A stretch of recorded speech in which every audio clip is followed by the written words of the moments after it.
Le jardin des émotions, l'histoire du docteur Edward Bach.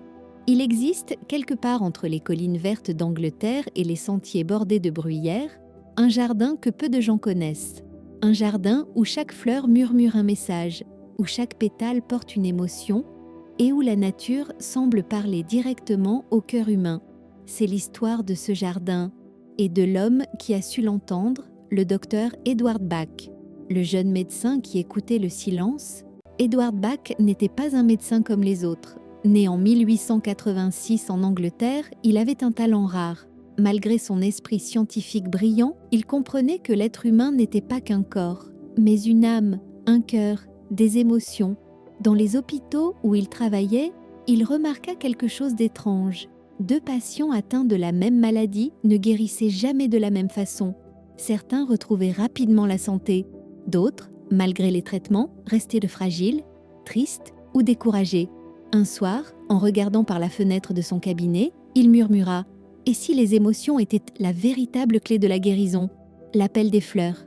Edward Bach sentit qu'il devait quitter son laboratoire, ses appareils, ses fioles. Il avait besoin d'écouter la nature. Alors, très tôt un matin, il partit marcher dans la campagne galloise. Les herbes encore humides bruissaient sous ses pas. Et c'est là, au détour d'un chemin, qu'il découvrit une fleur jaune, éclatante, défiant le vent. Il ressentit tout à coup une émotion étrange, du courage, de la lumière, comme si la petite fleur lui parlait. Ce fut la première d'une longue série, une fleur pour le courage, une autre pour la peur, une autre encore pour le doute, la fatigue, la solitude. Il comprit alors que chaque fleur portait une vibration émotionnelle, une sorte de message destiné aux humains. La naissance des 38 élixirs? Jour après jour, Bach récolta les fleurs, les observa, les goûta même parfois. Il les plaça dans de l'eau de source, les exposa au soleil et découvrit une nouvelle manière de capter leur essence. Une méthode simple, naturelle, presque poétique. Ainsi naquirent les fleurs de Bach, 38 élixirs, comme 38 miroirs de l'âme humaine.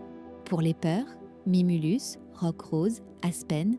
Pour le manque de confiance, l'arche. Pour le découragement, gentiane.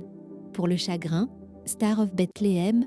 Et pour les moments de crise, le célèbre Rescue.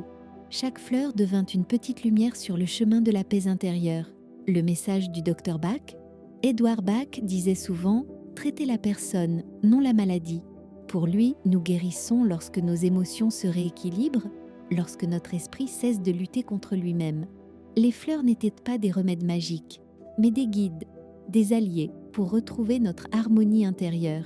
Il rêvait d'une médecine plus humaine où l'on écoute autant les mots du patient que les battements de son cœur.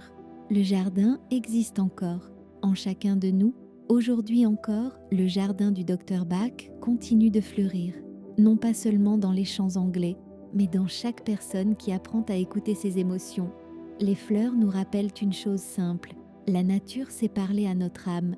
Il suffit parfois d'une goutte pour retrouver le chemin vers soi-même. Alors, la prochaine fois que vous croiserez une petite fleur au bord d'un chemin, arrêtez-vous un instant, écoutez, elle a peut-être quelque chose à vous dire. Merci d'avoir voyagé dans l'univers du docteur Edward Bach. Si cette histoire vous a plu, n'oubliez pas de liker, de vous abonner et de partager un peu de douceur autour de vous. À très bientôt dans une nouvelle histoire.